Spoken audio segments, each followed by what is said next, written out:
Hello, hello, hello. I'm Chelsey. And I'm Sammy, and this is Deepish. I am so giddy about today's episode. I know, me too. Like, I am drunk off the early 2000s. I know, same. I've been researching so much about this time and preparing for this episode that I feel like I'm back in that time. Tell them what we're talking about today. Iconic it girls. And we're starting off with Lindsay Lohan and Hilary Duff. Yeah, why don't you tell them how this all started? Because we have a list of it girls to go through, and we're starting with Lindsay and Hilary. Just kind of deep diving them. But obviously with Freakier Friday coming out, it was so much buzz around Lindsay. And then I was just scrolling through TikTok one day and the 2003 Vanity Fair cover came up. And it is the most, I wish I had it in my hands right now. 23 iconic teens were featured in this Vanity Fair. It was literally everyone that you knew from every show that you watched. Yeah, it was like the 3 Harry Potter kids, Gilmore Girls, Dean and Jess, Kaylee Cuoco, but then obviously all the iconic girls like Amanda Bynes, the Olsen twins, Mandy Moore, Hilary Duff, Simone, Raven on the cover, and then you go into it and it's every single teen star. Yeah. In this magazine. And they just did photo shoots and interviews. The most iconic thing though is they were asking the same questions to all of the cast. So at the very back there's all these Q&A questions and it's their little face next to the question. And one of it was, how many Juicy Couture tracksuits do you own? And so everyone, like Hilary's like, oh, 15. Mandy Moore's like, no joke, my whole closet, da da da. So it goes through, everyone's telling how much they have. And then they ask Mary Kate Olsen, how many Juicy tracksuits do you have? And she said, oh, I have a handful of them from 2 years ago when they were cool. Oh. And I'm like, the row is showing. You guys were just... You've always been ahead of your time. Always. But that's kind of what sparked it for me. And I was like, I need to know everything about this time. Because we know a lot, but remembering it and getting into the details is so much different than just like, oh yeah. Yeah, but 2003, we're what, 9? Yeah. So we're not in all of the drama. We're just like watching Lizzie McGuire. And you can remember things here and there. But yeah, it makes me sad because I'm like, I wish we were reading these magazines as teens. I wish we were like 13 because I feel like that was the time when all these feuds were starting, because that was another thing. So I saw the magazine, was just deep diving that Vanity Fair. And I was like, I need to get my hands on one of these. I know. I bet you there's worth so much now. I need to deep dive all of these girls. I was rewatching a lot of Hilary Duff and Lindsay Lohan. A lot of people talk about that cover and they're like, how was this for you? And everyone has a different perspective on it. Like, what was that day like for you? What was that photo shoot like? Was that a big career high? And Hilary Duff's like, no, this was a very stressful day. And Lindsay Lohan was like, well, I was the first one there. Everyone was late. I was always on time. There's all these behind the scenes things, but just imagine it was 10 girls, the it girls. And then all the boys from all these shows, and they're all getting photographed together. Oh, it was so iconic. It's everything. But that just ignited something in me. I want to do this deep dive. And when I was going through, one of the biggest iconic fights is between Hilary and Lindsay for years. Yeah. Their feud was so public. Yeah. And I definitely remember things here and there, but I didn't realize it was like everyone knew about how it. out there they were with it. Yeah. I want to know the origin story of where their feud started and when it was buried. So I'm going to take you through. Yeah. Walk us through the whole feud. It's over Aaron Carter. So let's go back to 2001, that pivotal episode of Lizzie McGuire, Christmas episode. Merry Christmas, Lizzie. Yes. When Aaron Carter is on Lizzie McGuire and they kiss. And I think I saw somewhere that was Hilary's very first kiss ever. Oh, I remember hearing that as a kid. That was her first kiss, was Aaron Carter. I'm so jealous. So they start dating not long after that episode. So they start dating in 2001, 2002. Yeah, they started dating on Aaron Carter's 13th birthday. Oh my God. It's everything. They're babies. It's everything. So they dated for almost 2 years. They were together. And then he famously was in an interview later on and tells this saga. And he was like, I was getting bored of Hilary. And so I wanted to go get to know Lindsay. So I don't think he officially cheated on Hilary, but he was hanging out with Lindsay and then ended up dumping Hilary and getting with Lindsay. So then they start dating. He cheats on Lindsay, gets back with Hilary.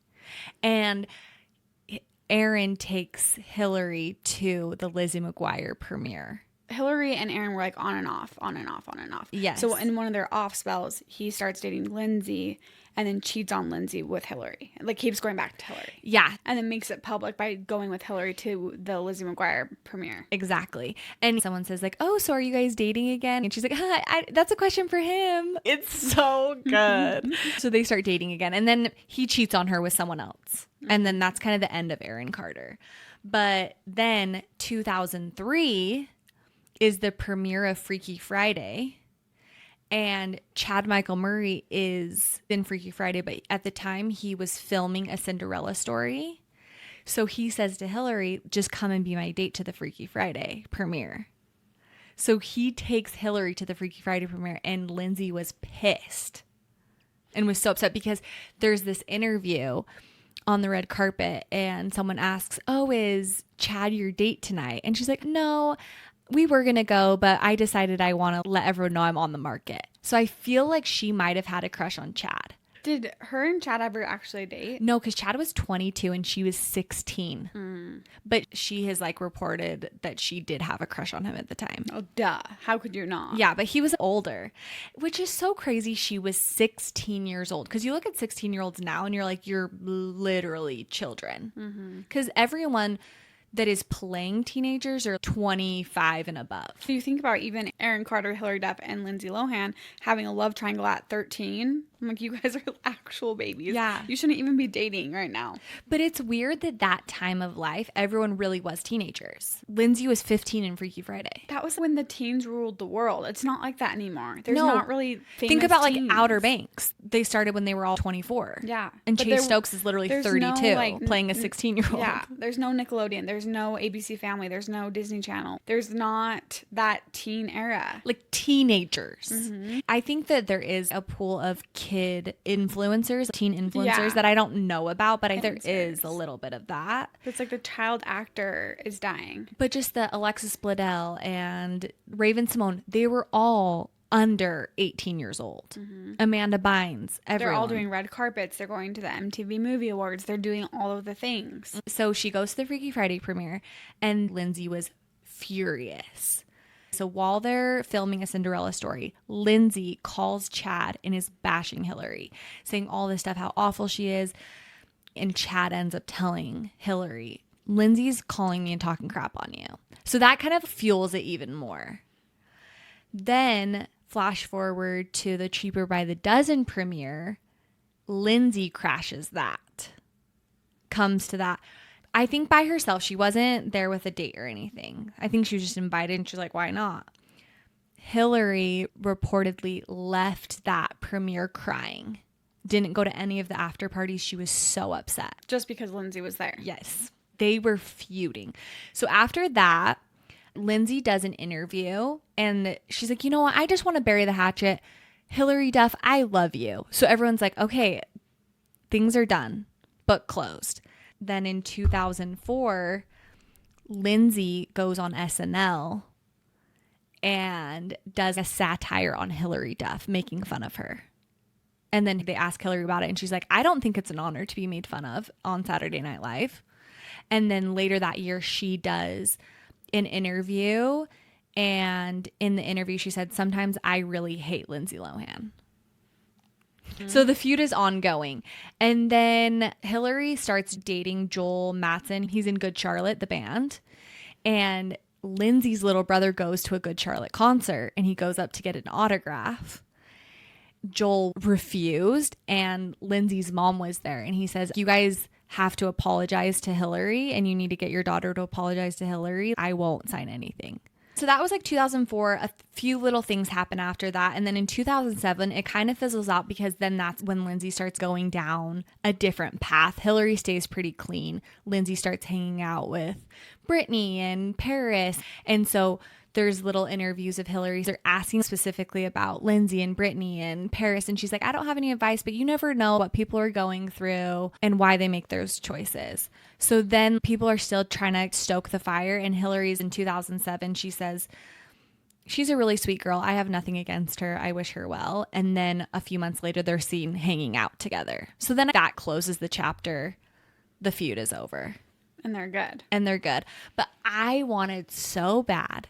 And I think it would have been amazing if Hilary would have gone to the Freakier Friday premiere to just give it one last final note. That would have been amazing. Like in support of Lindsay. Yes, exactly. But I think now they're probably not friends, but they're probably like, we went through some stuff. All of those girls. For sure. I feel like it is so irrelevant now that they all have kids and they all are grown up and whatever. But I don't know. It's a part of their history. So they probably have a special spot for them too. And they both made posts about Aaron Carter when he died. It's so weird. When I was looking at all this stuff today, I'm like, I forgot that Aaron Carter died. It was one of those things that I'm like, did he die? Was that a dream?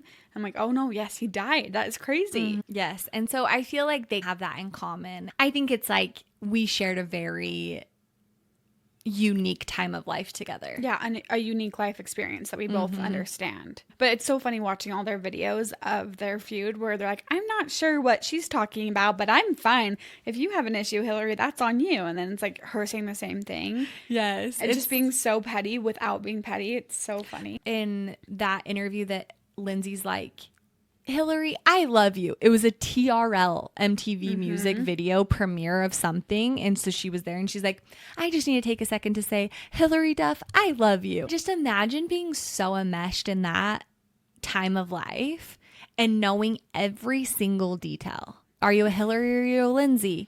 But it's funny because as I was researching this feud, there's other feuds we're going to talk about in the future. And it's very funny over boys. And in the industry, there's a lot of this. Both of them had feuds with a lot of other famous people over boys or over dumb stuff. They would say one thing in the press, paparazzi and interviews and things like that used to be such a big deal. Now it's like they'll just pull a clip from something they said on a podcast and they'll take it out of context. It doesn't feel like people are as catty as they used to be. And I'm sure more media trained and more scared of cancel culture and know the influencer world. Because back then it was literally just a red carpet. But now it's everywhere. Yeah. And so they know they have to be extra careful. And that's why I think a lot of people are very tight-lipped about people they don't like. I kind of hate it. Everyone's just so PC. Like, I want people to be a little bit... Like, who can you think of that's in a fight right now? Besides Blake and Taylor, I guess. But even then, it's like none of them have even come out and said anything it's not even bad about each other. It's all just through other news sources or legal things. I wish that it was more because it makes it less fun to follow because it's just like, oh, that was taken out of context or that's not actually true or whatever. I would kill to just sit down with people and just be like, tell me all the real dirt in Hollywood right now. What do you really know? Yeah, what really happened? Because even Demois or whatever, even her whole thing is like allegedly this. And I don't even believe half of this. I don't even feel like this is real. Yeah, because it's an unidentified source and they're anonymous. And yeah, who's your source? And it's always a source. But I'm like, I want to know the real drama. Bring back Paris Hilton and all the tabloid magazines where you see photos of these fights and and just crash out. I feel like if E-News were to post something like Ryan and Blake fighting outside of their car or something, people would be commenting like, do better, these are parents, they have kids, you know what I mean? The news outlets can't even report on scandalous things because they're like, this is somebody's mom or this is and obviously I'm sure these early 2000 stars would be like, this was a horrendous time in media. Literally drove all these kids. So I think it's progressing in the right direction. But as a viewer and someone that's like, tell me the tea. The entertainment business, it's not as exciting. Exactly. I hate when I don't know the actual full story. I just check out because I'm like, I don't know what's true and what's not. So I can't get associated with a story. I know. I want to know really what happened. And I feel like this time of life, we have in chronological order why they were feuding. Oh, one thing I didn't mention was after the SNL, Lindsay called Hilary to squash it, bury the beef, and just be like, I'm sorry. But Haley Duff, her sister answered and was like, don't ever call her again, and hung up. Oh I thought that my was like a gosh. fun little. Haley Duff. Classic. Even more Oh, we're classic. going to get into Haley Duff. Okay, I want to hear you deep dived Lindsay. And I want to Yeah. hear everything, her whole Yeah, I did a whole history. deep dive on Lindsay Lohan. And she's so iconic. It's so weird because right now, this whole feud, I've always been Team Hilary. But right now, I'm just feeling a love for Lindsay. But I'm also kind of like, you're also the worst. Totally. Okay, so I just want to do a deep dive from the very beginning on Okay. a lot of facts and stuff that you guys might not know. So Dina and Michael Lohan were obviously huge pillars in the entertainment industry. Yeah, all I can think about her parents is Lindsay doing that music video, and she's like, father to daughter. And we hated the dad. That's all I knew about him. We hated the dad. So they grew up in New York's the Bronx, and he was on Wall Street, and then her mom was actually a Rockette dancer in New York. And her mom was so gung-ho on all of her kids being models and in the industry. Ugh, red flag, red flag. Red flag. Yeah. She was the oldest of 4 siblings, so all of her siblings did modeling. So she modeled for Calvin Klein, Tommy Hilfiger, Abercrombie and Fitch. And there's actually, have you seen that ad of her modeling for Abercrombie? And it's her and Lana Del Rey when they're kids. No, that is everything. Yeah, it's so iconic. But her dad actually went to jail for 5 years due to insider trading. And when he got out of jail, she had kind of taken off. And so her and her mom, it was all this drama in the media. He was stalking them, following them. They were on the run from him. They had like restraining orders and all these things because he was just psycho. But basically, she had a really rough upbringing with her home life. At the time that he got out, I think it was like 1996, around then, she had been modeling and got her first ever role on a soap opera. It was called Another World. She was like 10 at this time.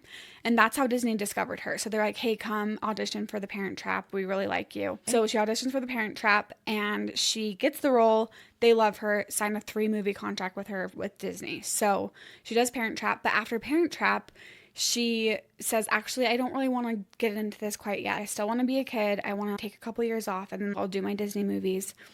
But her friend, Lacey Chabert, who is actually Gretchen from the Mean Girls, they were friends as kids. No. Yeah. No. That is everything to me. Yeah, so they were friends as kids, and she was in All My Children, a different soap opera. And she had started getting a lot of different roles in different movies or TV shows.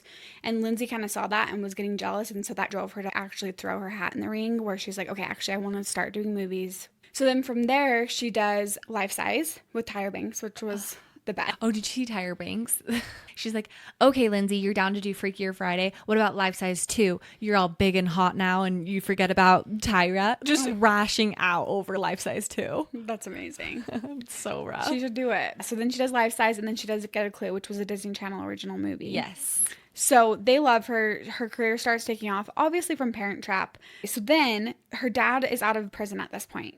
And while she's filming The Parent Trap, I forgot to tell you, he flies out to Napa to see her, but that was against his parole. He broke violations with his parole and gets sent back to prison. So he's back in prison while she's doing Parent Trap and then all of these other movies. That's so traumatic. Yeah. Especially blowing up after The Parent Trap and knowing that she was dealing with all of this personal stuff. Yeah. And then in 2003, a couple years later, she does Freaky Friday, gets even bigger. That movie was huge for everybody. And then obviously the Hilary feud starts. The Vanity Fair cover happens. And then 2004, she does Confessions of a Teenage Drama Queen.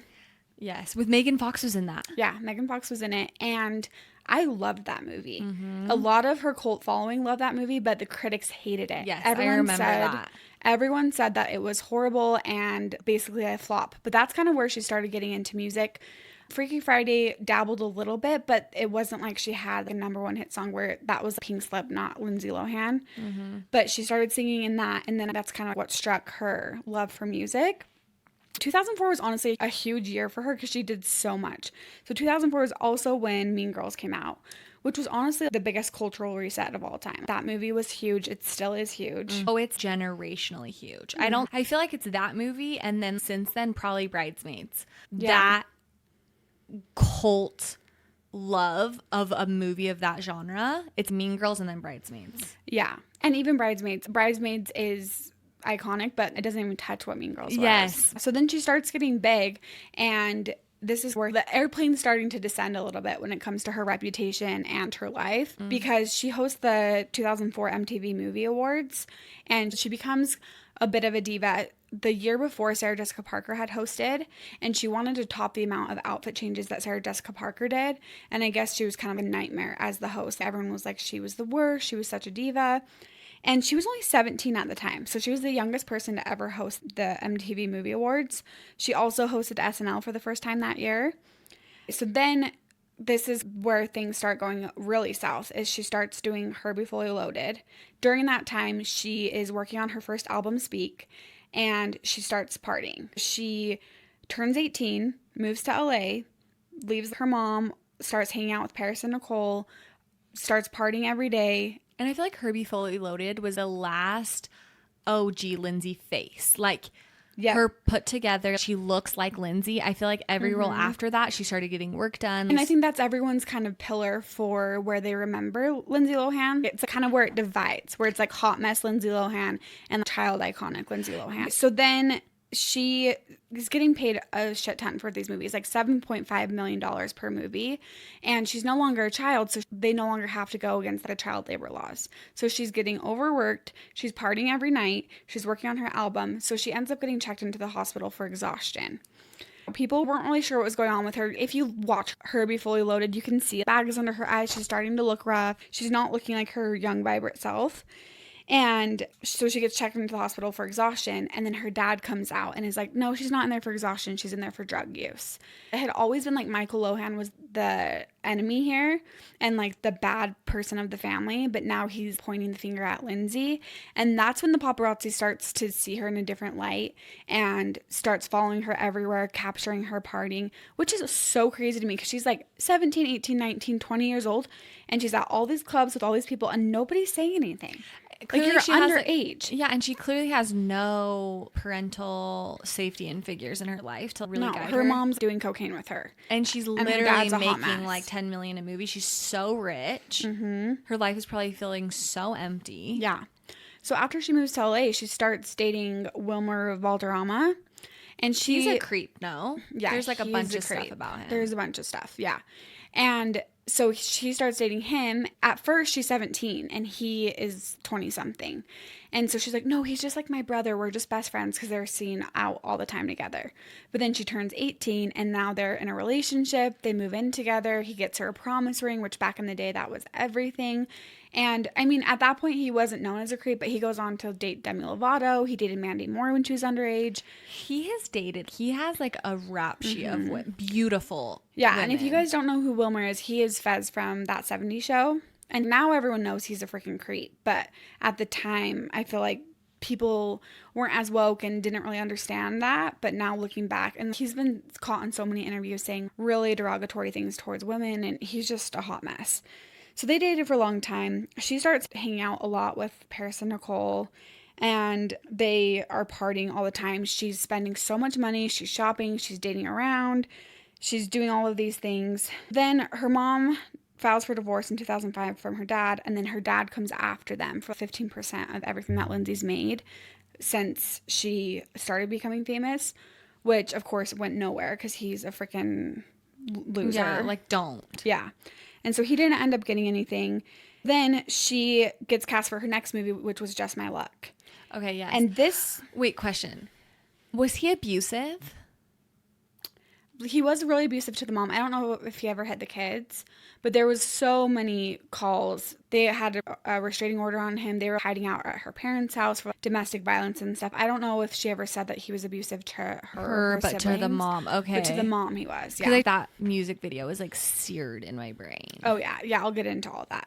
Okay, so then the Just My Luck movie, so this one was filmed in New Orleans, and it was in the springtime, which New Orleans in the springtime is Mardi Gras season.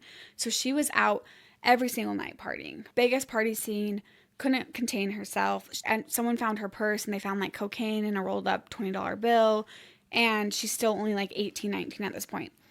So she is showing up late every single day to this film, sometimes not coming in. If she does show up, she's hungover, she's throwing tantrums. The film does okay, but kind of flops. And when you look back, I feel like this is kind of the peak of her career, and then it all just starts going downhill. Yes. Because she's holding on. And for most people, you'd think this is just the beginning. She's 18 years old. We're so excited to see what she does with her life and her acting career. She had so much potential. So she gets extremely thin. She looks sick. And she attributes it when people are asking about it. Everyone's worried about her. And she's just saying that she got really skinny when she was in the hospital and liked how she looked. So now she's working with a trainer and all these things. And even like Tina Fey and Amy Poehler, when she hosted SNL for the second time, pulled her aside and were like, "Are you okay? You look ill." And she was like, I'm fine. Everyone's so worried about her. And then late 2005, she releases her second album, which was called A Little More Personal Raw. And that is where she has the iconic song, Father to Daughter. And her little sister actually acts in it, and she directed the whole music video. That one's so good. It is good. Oh, yeah. And you just see the vase like, poof, everything's exploding. Yes, everyone remembers that. And I remember as a kid remembering that, like, oh, that's when you kind of find out about Michael Lohan. Exactly. And her toxic childhood. Like, he is bad. And she says that this came to her one day when she was in her hotel room and she was crashing out about her dad and wrote this whole song. But everyone was like, girl, you didn't write that song. You're not that talented. So then she's on the cover of Vanity Fair again and opens up about everything and said, like, that she was bulimic, had an eating disorder. She kind of goes through these phases in life where she lies to the public and denies everything. And then she'll, like, do these tell-all interviews where she'll confess everything. And so that's kind of a pattern that she follows for the next few years. Then she has this big feud with Paris. She was like BFFs with them. Nikki and Paris had a feud, and I think Paris was mad that she didn't take her side. So she was kind of closer to Nikki. But Paris had this boyfriend that she really liked. His name was something. He was some trust fund kid from Greece. Okay. And they broke up. She was super sad. And Lindsay was spotted hanging out with him. And she's like, no, we're just friends. And then Paris and their mutual friend, this guy, get caught on this cell phone call.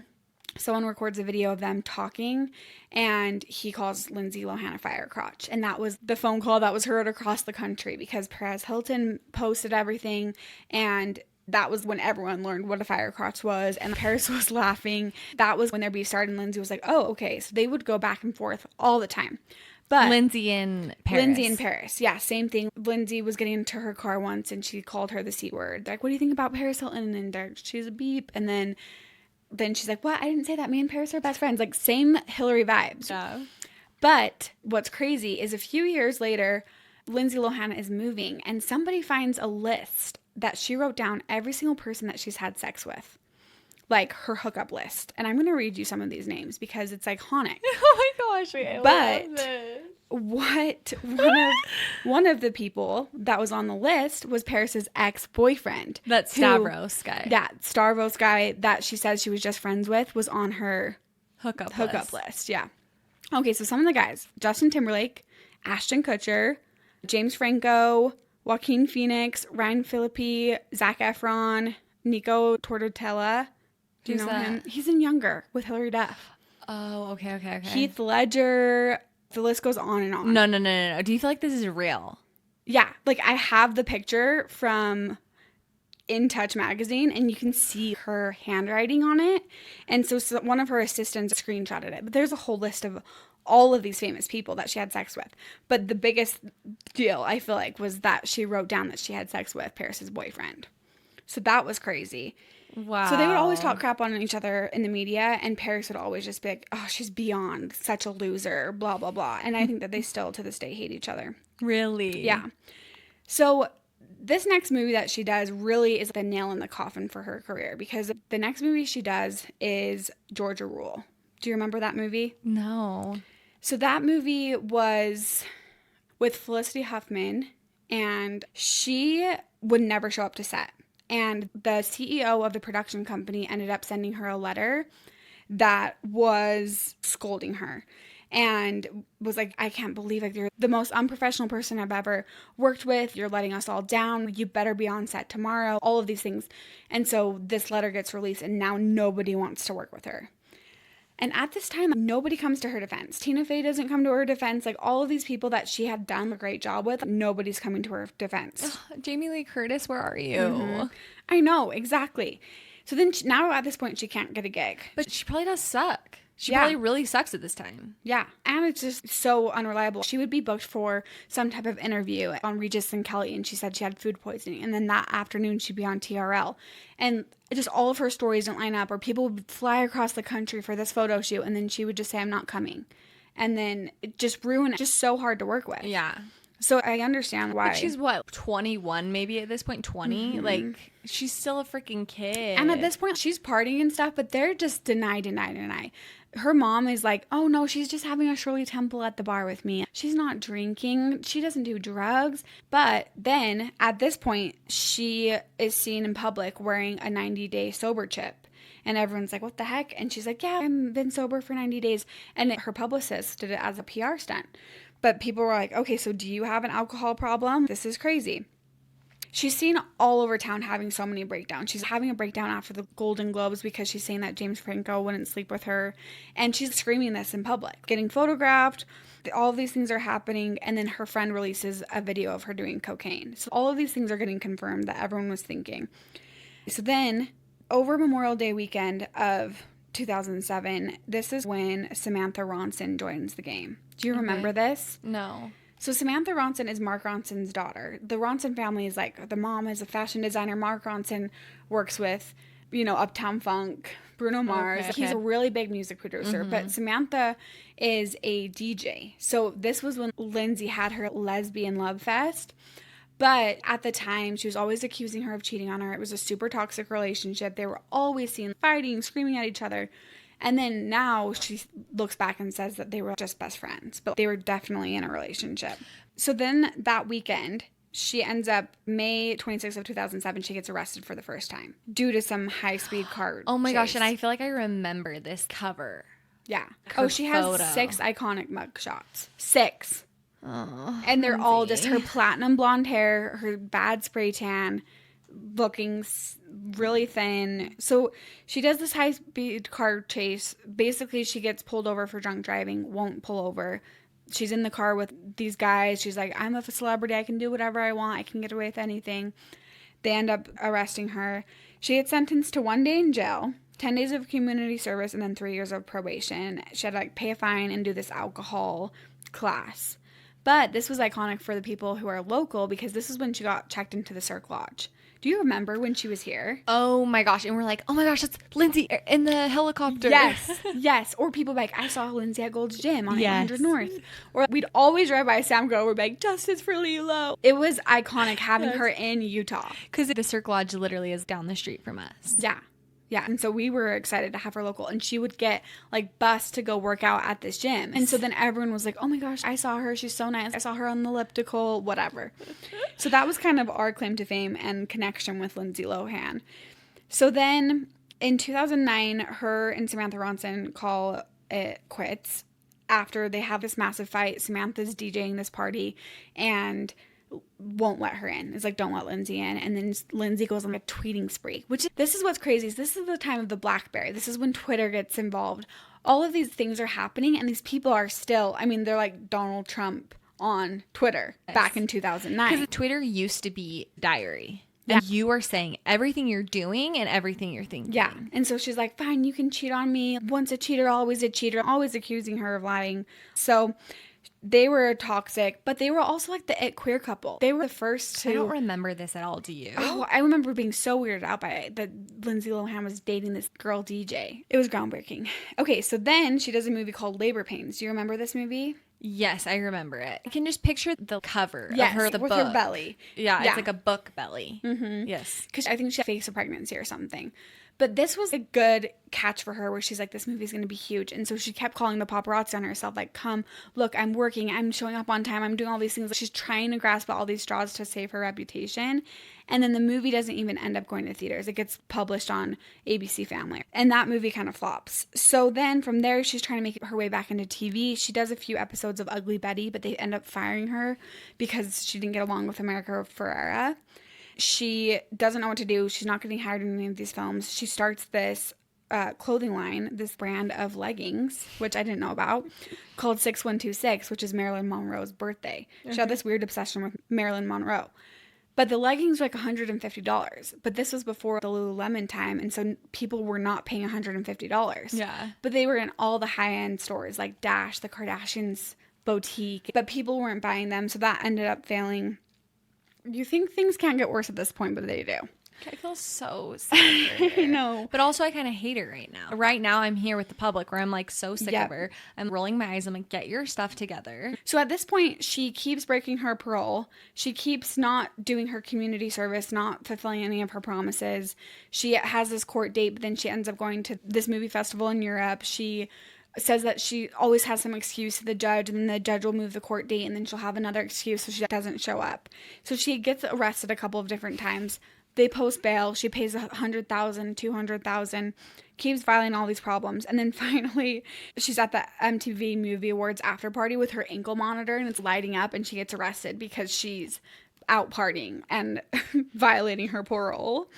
Oh, poor girl. And she goes to court, and she has this manicure that says F you. Literally just like black and white nail polish that says F you, so the judge gets pissed, and all of her outfits in court were crazy. There was such a roller coaster that we missed out on because we were just busy being kids, but she was actually crazy. Okay, this is actually crazy. So a couple years back, you know the bling ring, right? Yes. So anyone who doesn't know what the bling ring was, this was basically a group of teenagers that lived in LA, and they would rob all the celebrities' houses. They would go into Paris Hilton's house. They'd go into Lindsay Lohan's house, Randy Moore, all the people from Laguna Beach and the Hills.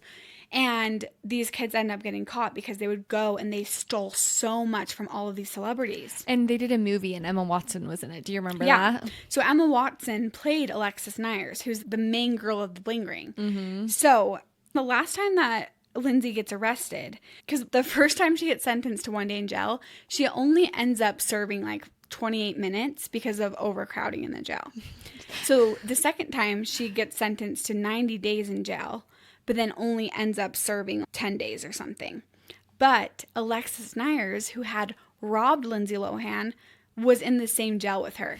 So they connected in jail, and she was like, you robbed my house. And she's in jail for robbing Lindsay Lohan's house, and then Lindsay Lohan's in jail for violating her parole and drinking and drugs. So you think they bonded? Full circle moment. Yeah, she talks about the fact that they connected in jail. What a weird thing to be serving time with someone who robbed your house. It's such a weird thing. So weird.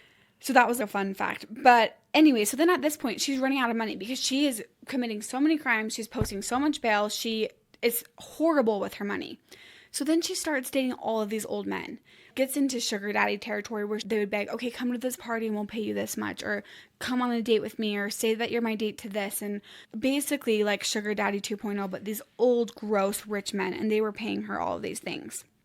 So then in 2013, she starts prepping for her comeback. She's like, I'm going to come back. This is going to be amazing. Oprah reaches out to her to start a documentary on her network OWN. And is like, hey, we're going to do literally your comeback. We're going to make it a documentary style. She's like, I'm ready. I'm sober. Admits to everything. Admits to the cocaine, the eating disorder, the alcohol. Says that she's sober. But throughout this process, she ends up just being a hot mess. Can't get her shit together. And it ends up becoming a crappy reality show because the documentary that they had planned for of her comeback just didn't make it because she could not get her life together. Oh, so she was still just she was still being flaky, still doing all of these things. So the ratings sucked. People were like, this is a shit storm. This is horrible to watch. Yeah. Ends up not doing well, but Oprah really tried to get her to have a comeback. So then 2014, she moves to London, starts doing plays, getting across the pond, really cannot get anything together. While she's there, she starts dating this 20-year-old Russian while she's 30 years old. And their relationship's super toxic. They would be photographed with all of these different things. And then at this time, she's over in London, ends up moving to Dubai, all of these different countries, and she develops this accent. Do you remember this?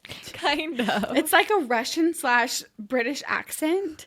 And it is, you need to find videos of her because she's talking and you're like, Lindsay, why are you talking like that?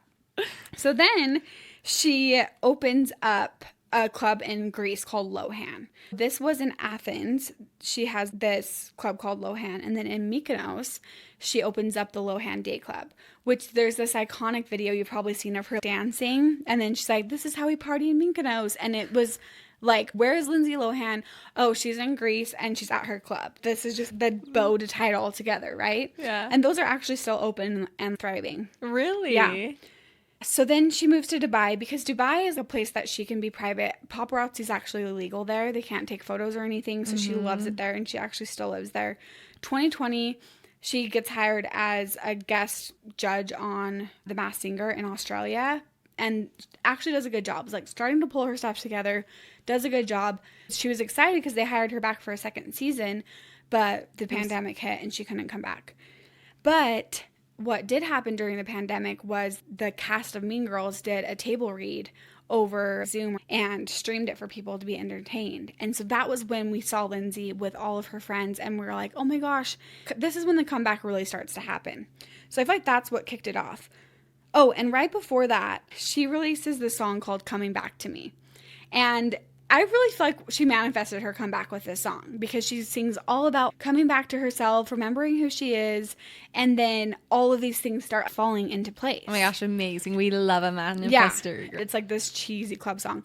So then she releases that song, does the table read for Mean Girls, and then she goes on this live, and everyone's like, what is happening? And she announces, guys, this is my comeback. I just booked a 2-movie deal with Netflix. And so she's like, get ready to see me on your screens again. Everyone was freaking out. I remember this because I was so excited and she looked good. Yes. She was looking better and I was excited. So then she starts filming Falling for Christmas. That was the first movie. And while she was filming that, she gets engaged to her current husband. His name is Badar Samas. So he's from Kuwait and he's a finance guy. So he's just really rich. I don't know how she met him, but they've been super private with their relationship. They got engaged during the filming of that movie and then secretly got married.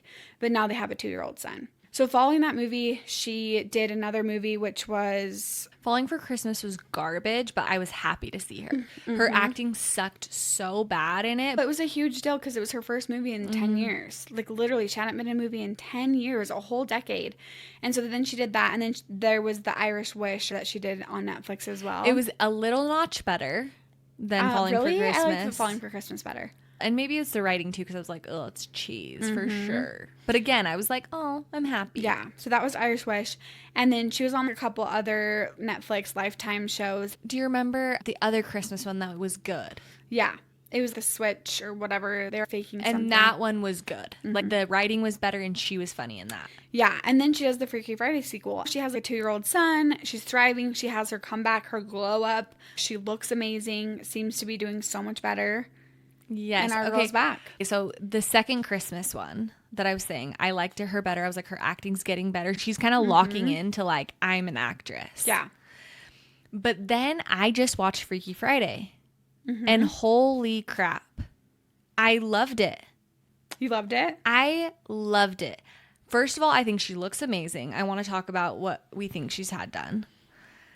2, I'm like, she's a good actress. Yeah, she is good. And it was a very good sequel. Yeah. And she's always been talented. That's the thing that's so sad is she's always been so talented, but she's been her own worst enemy. Yes, but Falling for Christmas, I was like, oh, I'm glad she's back and maybe she can find her place in Hallmark. Yeah, but also like bad. Netflix Christmas movies are Hallmark. But Freaky Friday made me feel like, oh, she can act. Yeah, but did you know now that she's actually in a serious written series with Shailene Woodley? Oh, yeah. So Lindsay Lohan and Shailene Woodley are starring in a new Hulu limited series called Count My Lies. I'm so excited for that. And that's what I'm saying. I'm like, I want to see that side of her. And even though Freaky Friday is, oh, a cheesy whatever, I was like, you're in there. Yeah. And I think it's fun because she naturally falls back to her character. Her and Jamie Lee Curtis have this chemistry and it was so cute, and I think she did a really good job, but I'm excited to see her in a serious role. I don't feel like we've seen that in a long time. Yes, I think she's going to do a really good job because I think what also she needs is a good director and good writing. I think she can lock in, but what I've heard about her too recently after Freaky Friday, everyone's like, she is giving 110%. She has to. That's the thing is, like, now she's got to be on time. She's got to be so pleasant to work with. She needs to be all of the things in order to stay on top. She seems very neutral, though, because I'm watching all of her interviews of Freaky Friday, and you seem very wet blanket, really no personality. She's very mid. Like professional PC or what? Yeah, but not even professional. The little cute girls that are in Freaky Friday are like joking with her and talking with her, and she's just like, haha, yes.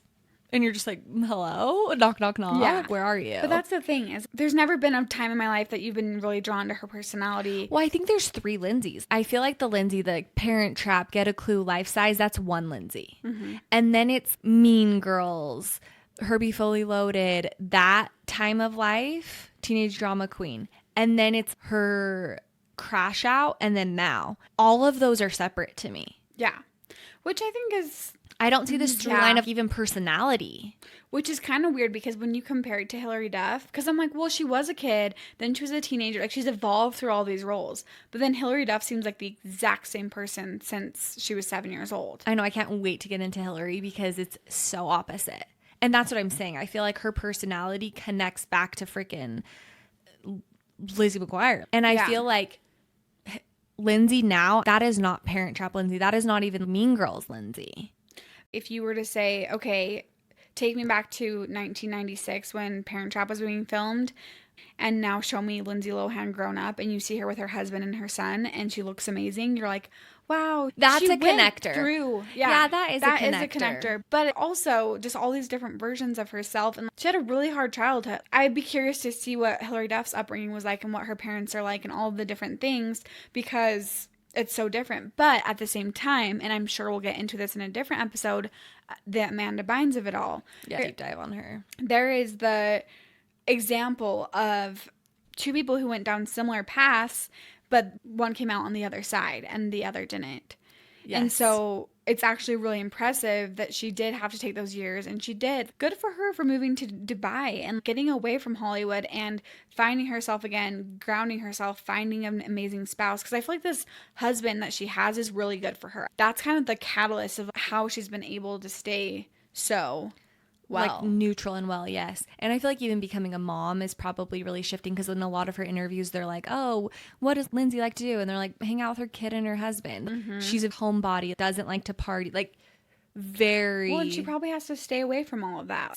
I wonder if she's legit sober. I'd be curious to hear if she talks about sobriety or what her relationship is. I feel like she's probably afraid to even touch any of that or talk on any of it. Because she's so scared. I finally in. I don't want to be known for that. It was like how Miley Cyrus was when she had her rebellion against Disney Channel, and now she's leaning into the Hannah Montana of it all again. But for a long time, she's like, I do not want to be known for this. I want to be known for twerking and sticking my tongue out.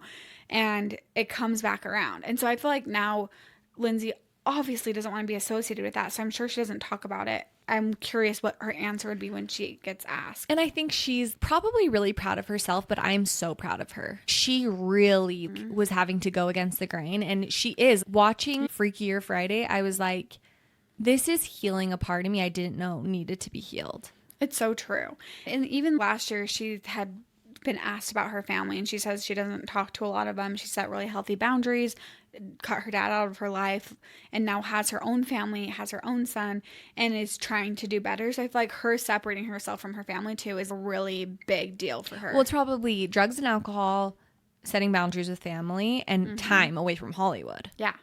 It's probably really healed a lot of those deep trauma and wounds, and then found her way back.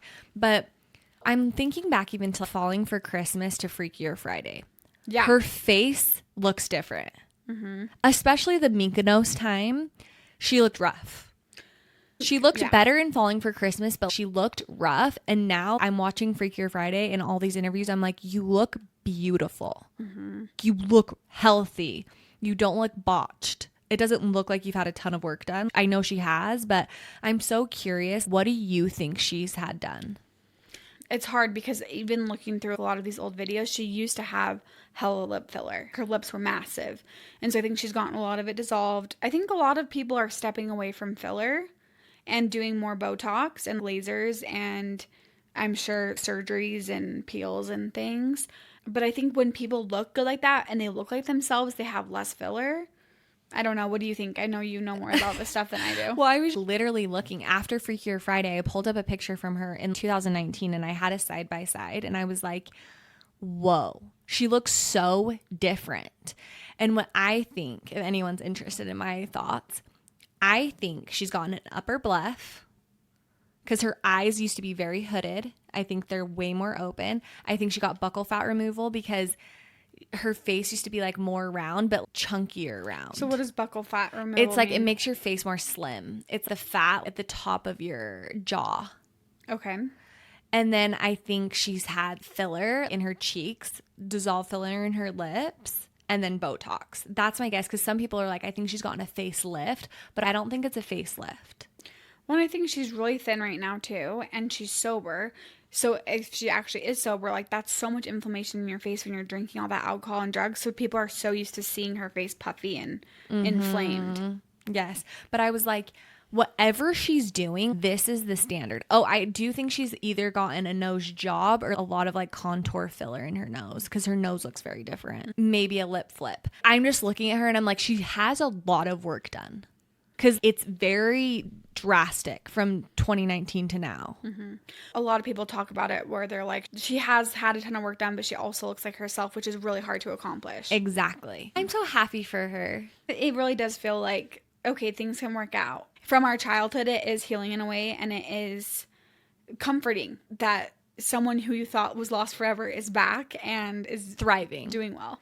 And also, I loved that thought of Parent Trap Lindsay to now is the connection. The middle stuff is very like, whoa, whoa, whoa, whoa, whoa. Cannot really see her. Who is she? Would you be down for a Parent Trap revival?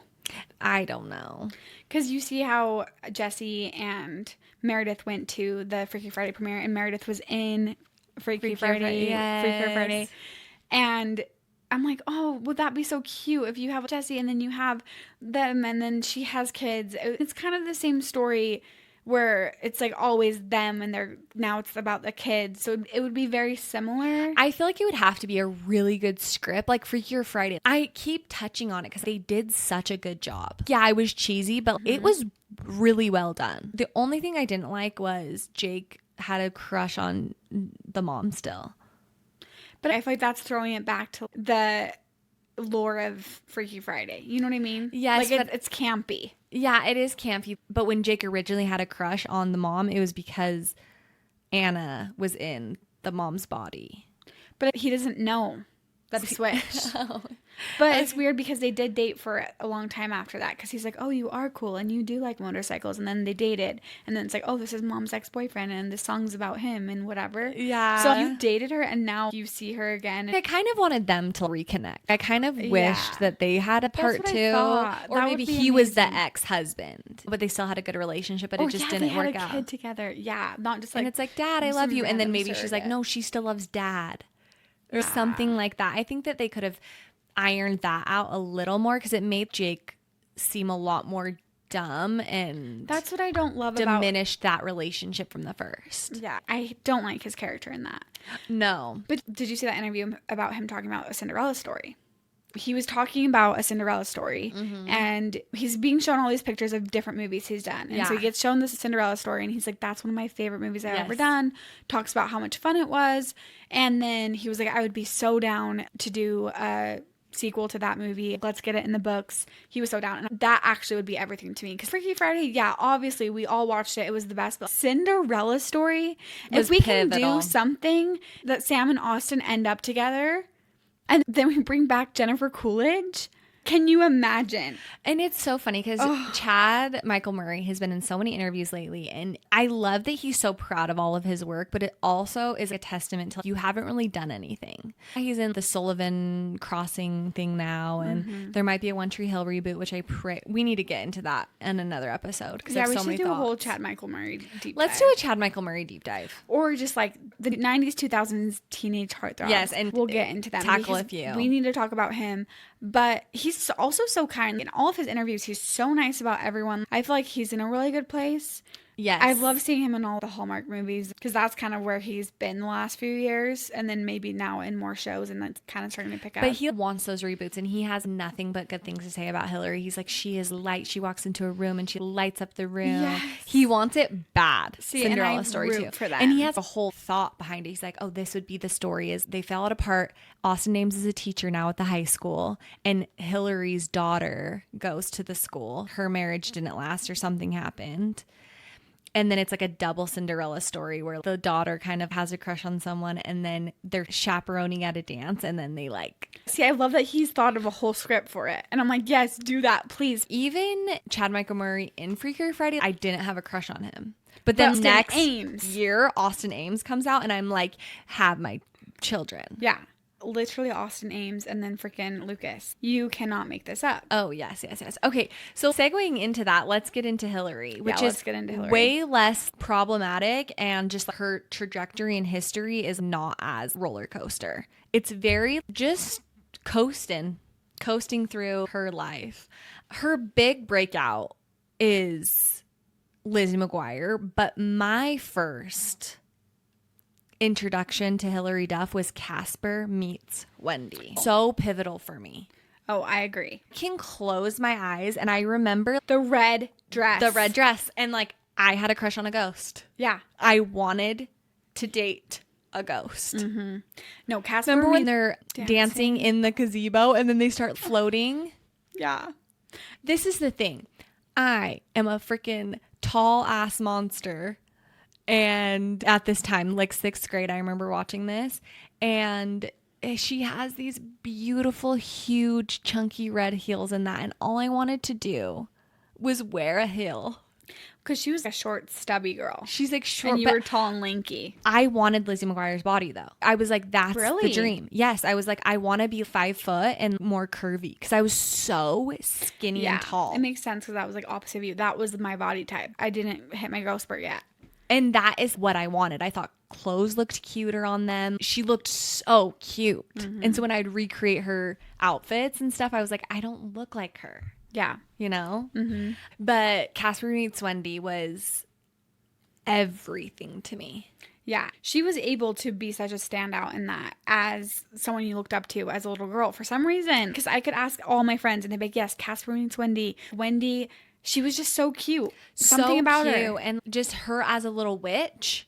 Mm-hmm. And her sisters were all evil, but she was the good witch. I actually want to watch that so bad right now. I'm also like craving fall. So I'm like, yes, let's go watch Casper Meets Wendy. And I remember too, she crawls out the bottom of her bed and she's trying to stop her alarm and her hair was in this messy high bun. And I remember trying to recreate that messy high bun. Oh, yes. God. Anyways, so I watched that before I even watched Lizzie McGuire. Mm-hmm. So then 2003, Lizzie McGuire starts. And that is massive and really a pivotal time for Disney Channel. She was the girl. Lizzie McGuire was the girl. So she does Lizzie McGuire from 2001 to 2004. Really, her home is Disney Channel, and she does a few Disney Channel original movies like Cadet Kelly, which is everything. That freaking... The dance. Yeah. And then her hat comes off and all of the beads come tumbling. I'm like, girl. Mm-hmm. And she's in an interview saying a lot of Cadet Kelly's style was based on my suggestions. She had a big role in a lot of that styling, which I love.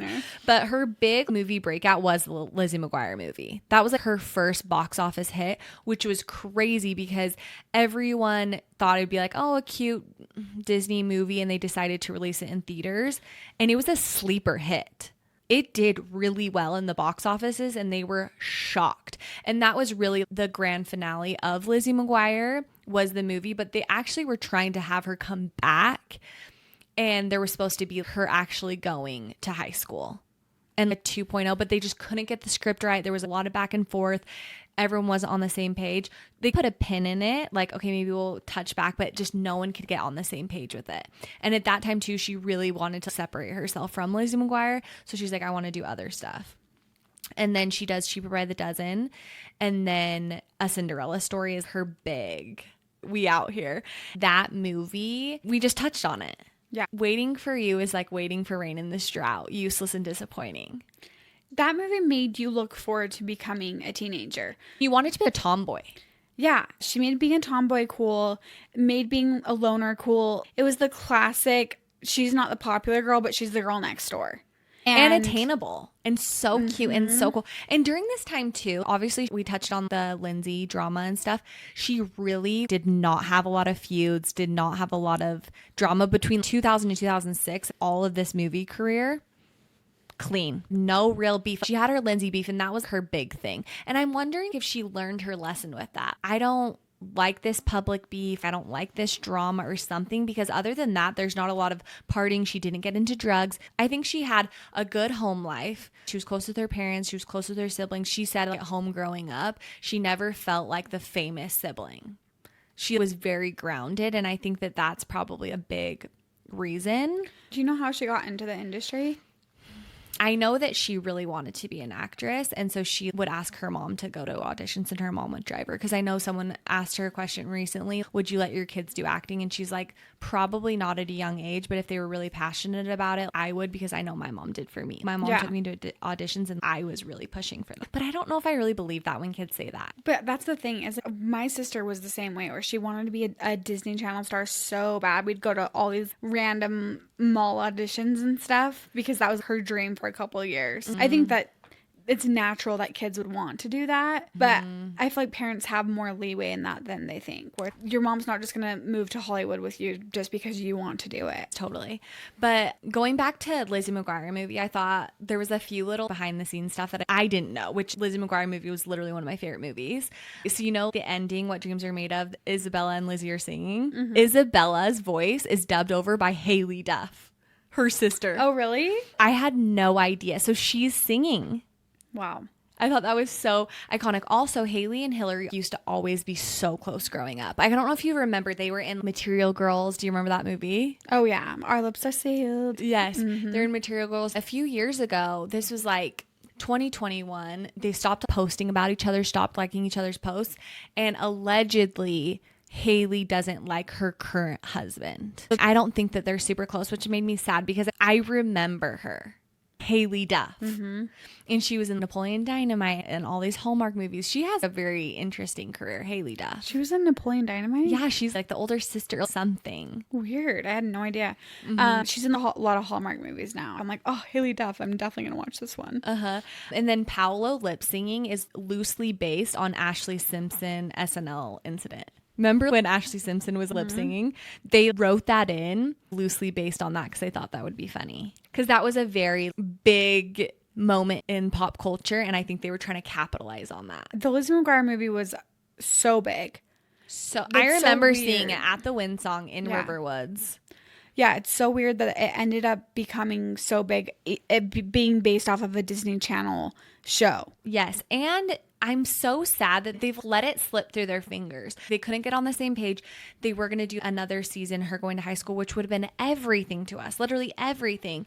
And then the reboot was supposed to happen in 2021, and that just didn't pan out. I can't even begin to express how upset I am. I'm still hoping for it because they filmed, I think, like the first 2 episodes. I know, but what ended up putting it, because that was a huge show when it got canceled. Yeah, so it was supposed to be on Disney Plus, and they wanted her to be mature. So the first episode, she has a one-night stand with Ethan Kraft. Because she comes back to her hometown. I think she gets fired from her job, so she has to move home. And then that night, she sees Ethan Kraft at a bar, and they have a one-night stand. He's not in the rest of the series. This makes me sick. Yes, I know. They have this whole script. Because the fact that we could have that, we could literally have that right now. But it was supposed to kind of be like, did you watch Younger? I loved Younger. Yes, they wanted Hilary to be mature. And she's in her 30s now. She's a woman. She's single. She's going to not be a little teenager. And so, yeah, the whole first episode, she sleeps with Ethan Kraft. Gordo is just a friend. I don't think Gordo is going to be in the whole series, but she comes back and meets up with Gordo and they chat and stuff. He was supposed to only make a cameo appearance. And then it's going to be her dating life, her being single, her moving home, her relationship. Matt, the little brother, was signed on with it. It was going to be everything. Her parents were signed on. And ultimately, Disney Plus was like, this is too mature. You need to make it more YA. And they're like, no. Just Disney, sign over the rights and then put it on freaking HBO or something, please. But I feel like they missed their time. They literally filmed the first, I think it was maybe 2 episodes. I'm also like, release the footage now. Yeah. Or just something. And now she's getting older. I think she's 36 now. The window's closing. I'll take anything. I don't even care if she's like a 6-year-old lady, like Lizzie. I feel like younger kind of gave me a little bit of that taste. Yeah, similar characters. She's into fashion and she is a cute girl. But she started that when she was 26, which is crazy. Younger. Okay, let's back up a little more. So Lizzie McGuire movie gets released in 2003. 2003, she also debuts Metamorphosis. Oh. It landed in the Billboard Top 200 #1. It was #1 on the Billboard charts? Yes. Wow. I didn't realize it was that big. Obviously, it was everything to me, but I didn't think that the general public loved it that much. It was #1. And then Hollywood Records is the one who produced it, and Hollywood Records at the time was tanking. Really? It was doing horrible, and that record single-handedly saved Hollywood Records. And Really? they still contribute their success to that album. But then after that, they signed so many Disney stars and so many different albums, and it was all because of Metamorphosis. That album was my first CD. I remember it so clearly, just popping that into my Discman, sitting on my roof. I would climb through my window and just listen. Oh yeah, every single song memorized. Like that was So Yesterday, Come Clean. And also, Come Clean had its own separate leg because it was the theme song for Laguna Beach. So it was gold certified, Come Clean. one of the best CDs of all time. Yes, it was everything. So I just love that for her. I think after she wanted to get away from Lizzie, and boom, drops this album, and her music career is skyrocketing. Mm-hmm. So then after that, she's still in movies. Cinderella Story was a year after that. But then Cheaper by the Dozen 2, around that time, is her biggest worrisome time. So she gets down to weighing 90 pounds. That's when she got her veneers. She had an eating disorder. I think that's her time where she was struggling. Because do you remember Cheaper by the Dozen 2? The jump scare Hilary Duff was. I'm like, where's my girl? Yeah. I also was obsessed with The Perfect Man. Okay, yeah, that was before. Yeah. She was in so many good ones during that time where she was just cranking out movies. It was Cinderella Story, then Raise Your Voice, then The Perfect Man. Then Cheaper by the Dozen. But they were all like boom, boom, boom, boom, But boom. I remember even as a kid, there was a noticeable difference in her appearance with the veneers and the skinny and the low bun. You can just see it. And that was the big whoa. She has changed. But a year after that, she releases Hilary Duff. That was the name of the album. I don't remember that one a ton. You don't? I'm sure I would remember some of the things, but it peaked at #2 on the Billboard 200. It was still amazing. And then this I remember a ton. In 2005, she does Most Wanted, which debuted at #1, and it was Wake Up and Beat of My Heart. Do you remember? Wake up on a Saturday. Oh, yeah. And that's when she started gaining a little bit more weight back, and she started looking a little bit more like herself. I think she was concerned about her appearances because her whole Disney Channel career, everyone said she was overweight, which is wild to me. Just that time of life, the sickly skinny was the look. And so, and when you're shorter like that, she was curvier. You could tell. Yes, exactly.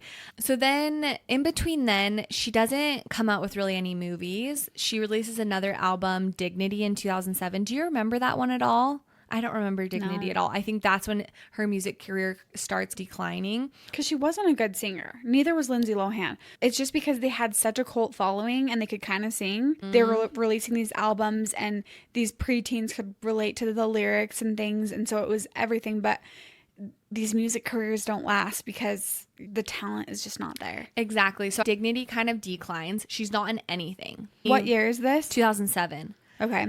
So then she kind of takes a break from 2007 to 2015, really not in anything. Because like in high school, you just kind of forget about her. It's not like she was relevant during that time. She really goes behind the scenes. She actually got married to an NFL player from 2010 to 2016. And that's really when she wasn't doing anything. It wasn't in the limelight.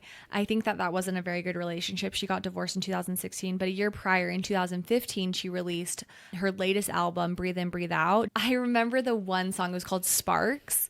And I just remember the music video, and she must have been in the process of getting divorced or something. Her divorce finalized in 2016, but in that music video, she's like, I'm single. Should I go on a Tinder date? It's her renaissance of I want to be a single, fun, woohoo, and all this stuff. And she had 2 good songs on there that they were on the radio, but I don't think it did super well. But I think that that's when she's like, I'm ready to come back in. But for a good chunk of time, she's off doing her thing. But even in that time, I don't feel like she was problematic. She was on social media. We would see her post here and there. We're like, we love her. Yeah, I just feel like she was MIA. Like, yeah, she's like, I got married. Out of sight, and out of mind. Yeah. So she had a kid from that first marriage? Yeah. She has a kid from that NFL player. So then in 2015, she also gets hired on to Younger and is in that from 2015 to 2021. It ran for a long time, and that was a big thing for her. It was a really good, well-respected show. Everyone liked it. It was really fun. She hasn't done any music since that last album, but then her most recent credit is How I Met Your Father, which I'm sad. I feel like it had a lot of potential. I know.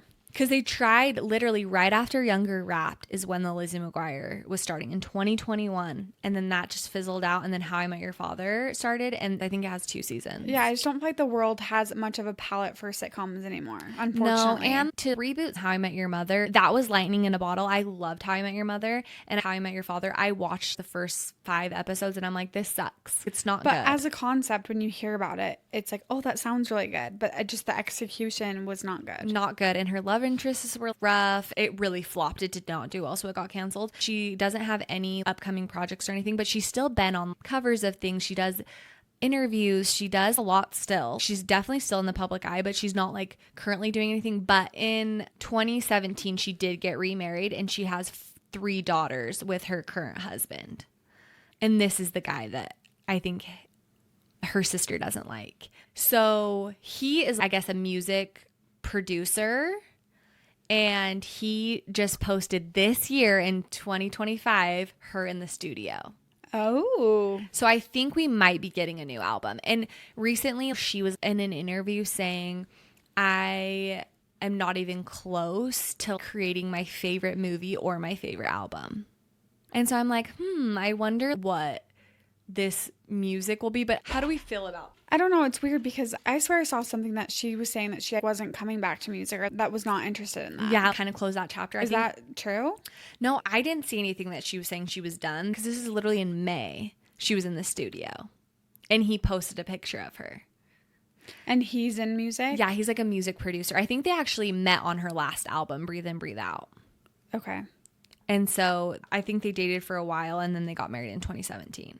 So I think he does stuff with music. So I think she's going to drop an album. And her mentioning, I'm not even close to creating my favorite album. But how do we feel about that? Do you feel like it'd be good? No. Or is it going to be like, give yikes? like Kate Hudson vibes? That's what I was literally going to say. I would love to see her go be creative with TV and movies, but I'm not feeling her for music, but maybe I could be wrong. It's just, what direction are you going to go? You can't really go poppy at this point and make like but you can't go Adele. You're not an amazing singer, so it's not this timeless. You could maybe go Taylor Swift route, but also you don't have the talent or the lyrical maturity. Someone their age can only fall in that type of category. I don't know. Maybe she go country. I have no idea. I know. I'm so curious. I will say through her whole career, it does feel like she is still my Lizzie McGuire. Mm-hmm. Honestly, my Wendy. Yeah. She's still someone I really admire and look up to. She's done a lot in between too with cooking and food and health and nutrition. She always has something going for her. She had like random home decor line and a little cookbook. And a bunch of businesses and stuff too. Yeah, and she's co-authored a book. This was a handful of years ago that was on the New York Times bestseller list. It was like a romance book. She's done a lot, and also at her core, she's just a mom. She's like, I have 4 kids. She's over here dropping off at school. She feels so attainable for some reason, like relatable. And I love that because from someone I admired so deeply growing up, seeing her now, I'm like, you do have a life that's to be admired. You seem so down to earth, chill, like you have your priorities straight. I feel like she's proud of her work. There's not any big black sores on her life, you know? Mm-hmm. But I do feel like she still has this complexity of being a young childhood star and probably a lot of trauma that comes with that just growing up in the industry. But she never had that horror story. Even just the contrast between Lindsay and Hilary is sad and also happy that they're both kind of at the same level now. Yeah. But I also do feel like with Hilary, I do want to see her in another leg of a show or a movie. Or just seeing her poke fun at something. I feel like she does kind of take life a little too seriously in the past or throughout these feuds or throughout the media, where I would love to see you like a little bit more relaxed and having fun with things. Not so buttoned up all the time. I do feel like she's very sensitive. That's the energy she gives off. Very sensitive. What do you think about her and Maddie Moore in the same friend group that do a lot of girls' trips and things?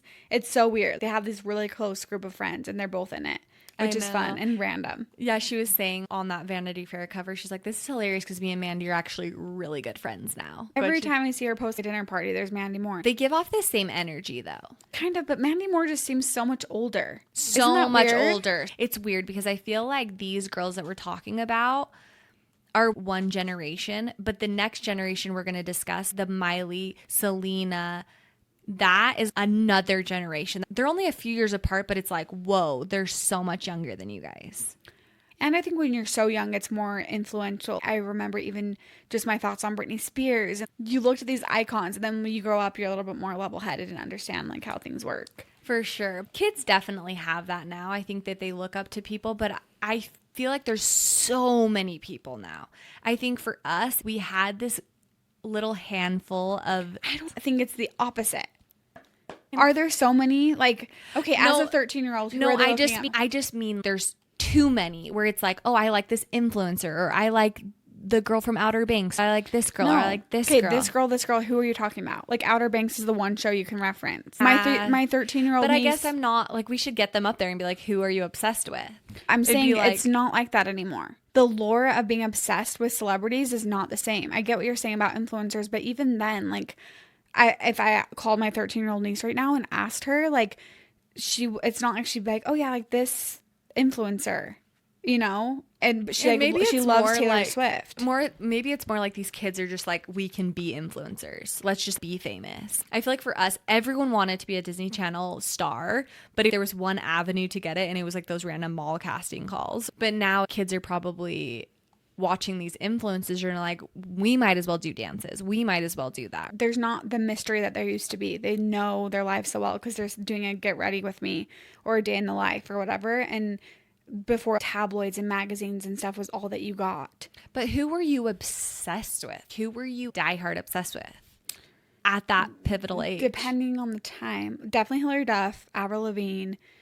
You loved Avril? Oh, I loved Avril. I was not an Avril girl. Skater Boy, sure. No, her albums, still her musical. Her music makes really me emotional. cuts. You know what's so funny? Brandon loves Avril Lavigne. That was his first CD. Was Avril Lavigne. And it comes on the radio, and he is feeling that in his core. And I'm like, whoa, this is not reading. Yeah, Avril Lavigne was my first concert. I loved her. Mm-hmm. I'm trying to think. I loved Spice Girls, Avril Lavigne, Hilary Duff, Metamorphosis, the Cheetah Girls. I freaking love the Cheetah Girls. But did you love Raven Simone? I mean, That's a Raven I loved, but I never was like, I want to be her. She's in that category of early Disney Channel, though. For me, I watched Lizzie McGuire, then That's So Raven, then Hannah Montana, and then it was done for me. Mm-hmm. No, what am I saying? Sweet Life of Zach and Cody. I wanted to be Maddie from Sweet Life of Zach and Cody. Ashley Tisdale. Yeah, I feel like Ashley Tisdale was kind of the tail end of things. But I, like, literally, like, 7th grade, like, High School Musical, I was like, no. I literally was watching the OC. Like, I could not be bothered with the Disney Channel. I did watch the first High School Musical and was in it. Mm-hmm. And my friend Maddie was in it. She hands Sharpay the mic when they're doing this. Do, do, do, do. Yeah, see, that Sharpay, like, I couldn't with that. I did not look up to Ashley Tisdale. But after that, Disney Channel came to a close, and then it was One Tree and OC. And Mary-Kate and Ashley were huge for me because especially as they got older, I remember I did a whole birthday party around, what was that movie? Not Getaway. Road Trip. Getting There. Mary-Kate and Ashley were huge for me too. Also, Brittany Murphy. Like, Uptown Girls was my favorite movie growing up. That kills me. I know. Makes me really sad. We should do like a whole death recap. And just like Heath Ledger. Robin Williams and all the people. That really meant something to us. Yeah. For sure, these young girls really shaped a lot of my personality. Yeah, it demonstrates how to act, how to think. The confidence of it all too. For me, Lizzie McGuire is really the origin story. She really shapes a lot of my early identity. Yeah. And then randoms here and there. And then obviously Miley. I loved Miley. I don't feel like I ever got on the Miley train. The only thing about Miley, I loved her extension hair. I was like, wow, I want her hair. But Lizzie McGuire was, I want to literally be you. And Mary-Kate and Ashley too. Like Billboard Dad, that kind of confidence. I think Mary-Kate and Ashley too is where I would go on a family trip and think a hot guy was going to fall in love with me. Oh my gosh, every time. Like, let's both find cute guys to talk to and date the whole trip. The whole trip and just fall in love. And there's always like 2 hot guys for the sisters that are perfectly their types. I know. That was me anywhere I'd go. I'd just be at like a random hot tub at a Holiday Inn in California, and I would just be making eye contact with some random. The thing though is I dream about having the prime age daughters and having a full on Mary-Kate and Ashley marathon. Like, you're not going to school today. We start at 8 a.m. and we're starting with all the classics. It Takes Two. We'll start there. That is what I look forward to in life, because I'm like, those are the best. It has some good morals in it too, like confidence and finding your way, all the things. This whole segment we're going to get into is making me giddy. I know. Because right now I love Hilary and I love Lindsay. But I wasn't a Lindsay girl. That's the thing. As you're talking about her, I was not. She was definitely relevant, but Confessions of a Teenage Drama Queen, I do remember wanting to be like her. When she's in the play and she takes off the outfit and she's in the pants. Did you watch that movie a lot? Yeah, and the bottle cap necklace. Lola. Yeah, she was cool in that. Because she was not cool, and then she like does the whole cool thing, and then you're like, wow, I want to be like that. Yeah, I just never connected with her like that. I'm bad because I'm like, I want the main girl to just be so cute and so hot. And I remember in Freaky Friday, I love Chad Michael Murray. They were like, she's not cute. It was like, don't date this cute girl. Like, go date the blonde girl. Like, that's bad, but I'm like, she's this punk rock redhead. Fire crotch. Oh, it's so bad. I feel so sad for her. But I feel like this nostalgia that you tap into is so romantic. You romanticize your life, and I feel like when we were young, these girls modeled romanticizing your life. That's why these deep dives are so much fun, because now reading back on it, you're putting these memories together and clicking all the pieces together of the actual facts and what was actually going on during that time. It's so fascinating. Before we go, real quick, can we talk about the news we got this last week with Taylor Swift? TS12. I know. If any of you watched our stories, I was watching Freakier Friday, saw that countdown, and ran out and had to learn every single detail. You went hard with the Taylor Swift content this week. But it's so fun. I can't even tell you how fun this is. Because you're an OG Swiftie. I have never not liked her, but I was not a Swiftie. I didn't know all the theories and all the things, and I'm like, this is fun. Is this the first one that you're like connecting the Easter eggs and doing all the things? Or when? No, I always was like, you would tell me all the things. My biggest memory is probably Rep, because we were together when it came out. After the haunted house, not the whole album release, but Gorgeous, because you're like, oh, it's about Joe and his eyes and this and that, and that's when I connected. That was the time where I was like, wait, so what about his eyes? Tell me all the story. And that's when it ignited in me. I want to know all the theories. But then when Rep dropped, it was the snake, then she was gone. You really opened that door for me, and you're like, and Kim Kardashian and this thing and this thing. And so that's when I started clocking into all the little hints and Easter eggs. But it makes me sad because I feel like you're coming into it and you're new exiting. and exciting, but I'm exiting because it's not the same. I know, but you've been exiting while I've been entering for the last 5 years. No, not the last 5 years. Just since the whole Travis and Taylor. Folklore and Evermore, you were in it still. You loved her because we would go on drives. But that's where I really started loving Taylor, really clocking in during Rep. And then Folklore Evermore, really lyrically, I fell in love with her. Yeah. And I would listen to those albums on repeat. Since then, I've definitely been like, I'm here. Yeah. Totally. But prior to Rep, I was like, yeah, Taylor Swift, Speak Now, cool. It's a love story, cool. You know, I always liked her. And when people would bag on her, I'm like, no, her music's good. But I didn't know any of the 13 on her hand and the this and the that. Totally. It's so fun. But I also feel like Obviously, it's been fun. She's always been this way. But once people started picking up on the Easter egg thing and TikTok joined the scene and everyone could be caught up on the things and connect all the things, I'm realizing with this release, obviously so happy. Best day of my life. New Taylor Swift album. So amazing. But what people don't realize is we've been waiting for this album since before Rep. Yeah. She's been teasing this album for so long.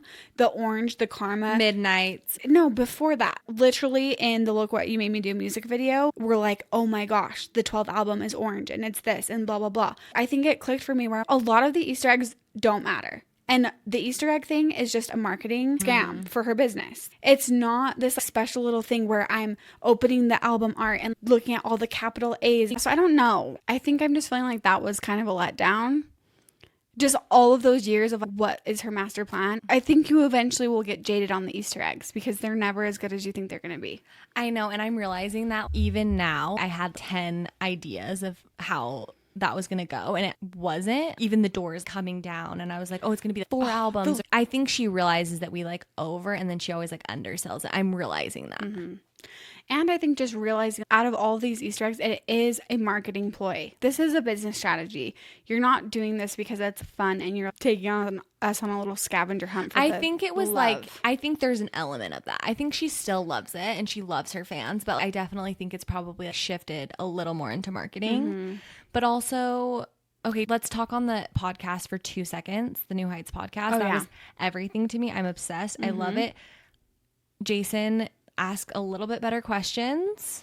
You finally get Taylor Swift in a room and you can ask her anything you want. And you're just like, so how many countries did you visit on the tour? We could Google that. Can you please ask her about if she misses Joe? Like, yeah. And obviously it's like, also I want that, the one other thing I wanted was him to be like, what was the origin story? Because they alluded to things, but I'm like, no, really, like, did you get her number? How was the first date? I wanted that origin story. Because it was like, oh, did the coach set him up or did your dad help or whatever? And I was like, they talk about their first conversations and things. But I'm like, no. What did you do on your first date? How did you meet? Did you text her and say, hey, I got your phone number? Like, do you want to go on a date? Where did the connection come in? That's the one thing I was craving. Other than that, looking back on it though, we really were just third wheeling. Oh, I felt like I was on a double date with them. Yeah, and what they would be having a conversation at dinner. Them even talking about otters and bread for way too long. Did you see that meme that was like, New Heights podcast, no spoilers? And then it was just like a picture of sourdough and otters. Literally. Which is fun. We saw a lot of their dynamic, how they really talk. And so in a way, I like that better than a really rehearsed, scripted interview. I like the casualness, but I'm like, oh, almost there. Yeah. Itch that scratch, please. Because we never get to hear her like that. Never. A long form, very chill. I love their dynamic. Yeah. I just fell in love with them so hard. But the one thing that had me gagged was when she was like, I went up to tell Travis that I got my music back and he was playing video games and he took his headphones off. I'm just like, celebrities, they're just like us. But at what point in their relationship was she explaining Shakespeare and he was like, okay, I'm going to go play video games really quick. He's literally playing Madden on his Xbox and she's getting the masters to her music back. He just immediately starts bawling. Moment in history. He's like, hang on, guys, gotta go. Like, that is so, but also he's 35. They're young. Mm-hmm. It's crazy to me. It's relatable. He's freaking playing Halo while you're baking bread. That's my life too. She's just like us. Her life on one end is so chaotic and so intense and so bright and big and colorful and explosion. Mm-hmm. And then on the other end, she's just a girl that likes to make she appreciates the small things in life. And I feel like she really slows it down where she's like, I'm going to spend hours making one loaf of bread and petting my cats and making a yummy drink and just doing nothing. She probably has gotten used to just enjoying her own company. Okay, so let's talk about the album. What are your thoughts? Are you excited for the actual album? Yeah. One other point, I wish that she would have said, like, she's saying, oh, it was everything that was going behind the scenes and it was so happy and whatever, but I wish she would have been like, it was such a healing time and I was falling in love. I just wish she would have emphasized that. Like, I was falling in love and healing and this is what the album's about. She didn't say it was about just a bright and colorful time. And I didn't like that. I was like, no, But I think if Jason would have been a better interviewer, he could have followed that up and she could have elaborated. Because it was like the Eras Tour, the peak of her career, such a happy time too, along with like Travis and maybe other personal things in her life. Who knows? It could be so much more than just that. But she's like, it's not about the tour. It's everything that was going on behind the scenes of the tour. And I'm like, okay, but just say I was falling in love. Yeah, especially when you're sitting next to and Travis. you're just at the football games and you're on the field and you're getting off stage and running into the love of your life's arms. Yeah. I want one teaser that's what it's going to be about. I think it's going to be an amazing album. Did you like 1989? Yes. Like you're a 1989 stan? Yeah, I loved it. I truly love all of her music. See, 1989 is one of my least favorites. Really? I mean, obviously, there's probably 3 or 4 songs on there that I love, but I've always never been able to connect with it. So I am nervous because Max Martin and Shellback, I'm curious to see how she said they've all matured and grown and they're back in a room together. I'm hoping it's like 1989 vault tracks. You didn't love Wildest Dreams? Like at That's the one time, of my favorites. yes, That's one of my favorite songs. Wildest Dreams is an amazing song, but when I'm listening to her, it's definitely one I skip past. That whole album, except for Clean. I like more of her deeper, slower stuff. Yeah, no, I love Style and I hate Style's probably my least favorite. But obviously, it had its time, and there is so many good ones. like Shake It Off. I'm like Shake It Off, one of your favorites. I love that album. It is a bop, and like Wildest Dreams is like, like yearning and whatever, and it's like that could be this album. Yeah, I think it will be a lot of that. I think like falling in love. I just hope lyrically, I just think she's matured so much. I'm afraid it's going to sound a little immature. You got like, we never go out of style, like out of style. It's like, have we advanced from that? Like, is it going to be different? Because her vault tracks are like really good. Those songs were really good. I know. I hope she like locks into the bops and the depth. That would be the perfect marriage. Now everyone's like, oh, there's going to be a 13th tracker. There was a Pinocchio in the back of the thing and there's going to be another album. I'm like, no, that's where the Easter eggs. She said there's not and there's not. Yeah. Because she's saying that to reel everybody in. And that's what I'm saying. I feel like everyone's spiraling out of like, oh, this is about this. And the 4 colors were about different artwork. Such a letdown. So she's kind of like, guys, this is it. Yeah, but I am really excited for this album to be happier, more upbeat, higher vibes. Because you listen to Tortured Poets for so long and you're just like, I'm sad. Yeah, I'm like, oh, men suck. I'm so glad she's in a better place and hopefully it will be good. And I'm sure it will give Travis lots of things to dance to in the club. In the club. Or in the locker room. Just give him some locker room pump up jams. I do think they're going to get married. Yeah, I think so too. I think that after this season, they might get engaged soonish. And then Travis is going to retire after this season. Yeah, I think this is his last season too. But do you think they'll do super private, announce everything? No, I don't think they'll announce anything. I think they will. No, I think they they'll will announce after the fact. I think they'll post some photos. Like, we wanted to share this with you. Such a special whatever. Maybe they'll announce the engagement, but then there won't be anything with wedding plans, the wedding, anything. And then after they're married, they'll post a picture or something. Mm-hmm. I don't think we'll know any in between. Or they won't post anything till their 1-year anniversary or something. Yeah. Because I want people to know we're married. Clearly, they've been pretty open with their relationship. I don't think they'll wait a year. I feel like it'll be possible engagement announcement and then maybe a month or 2 after they're married. They've already talked about having kids. I feel like she just sees him with his little nieces and they're like, when are we going to have one? And he's probably so baby hungry, I guarantee. And then she's like, wait, do I want kids? Going back to her roots, because I feel like she's dated a lot of guys that are like, I'm not having kids. She could have gone a lot of ways in life, but I feel like this takes her back to her Christmas tree farm and her core values. Her literally saying this is the guy I was writing songs about when I was 12. Mm-hmm. But also, do you think she's going to get pregnant or do you think she's going to use a surrogate? Pregnant. Definitely. I think they're going to have 2 kids. Maybe 3. Probably 2. I think if not all of them are surrogacy, I think Why I just feel like she might be like, I'm too old and I don't want to be pregnant.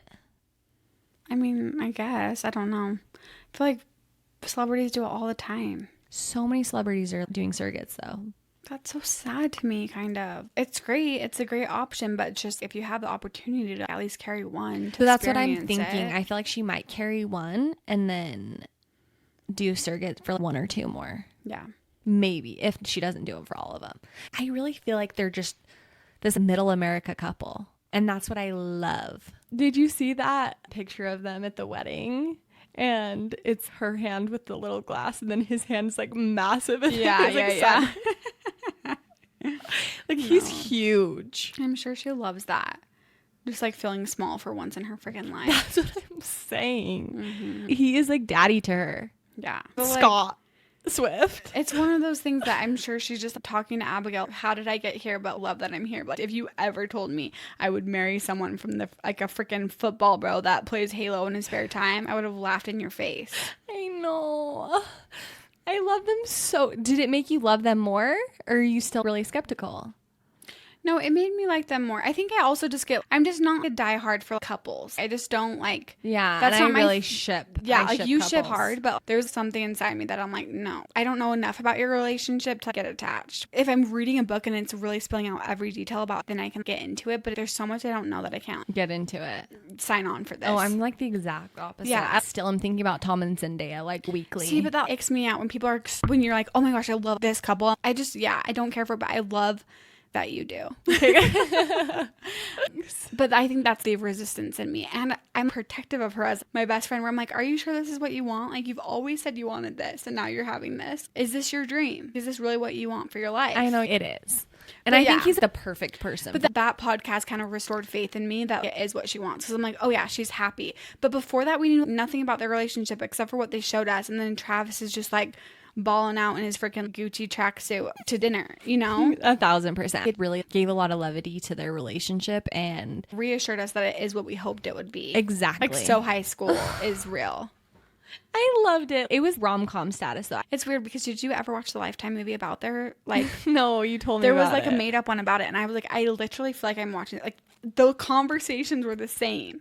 Where they're like, yeah, like I got your number. I didn't know anything about football and blah blah blah. It's weird. I'm like, there was an inside source. But also, one last thought.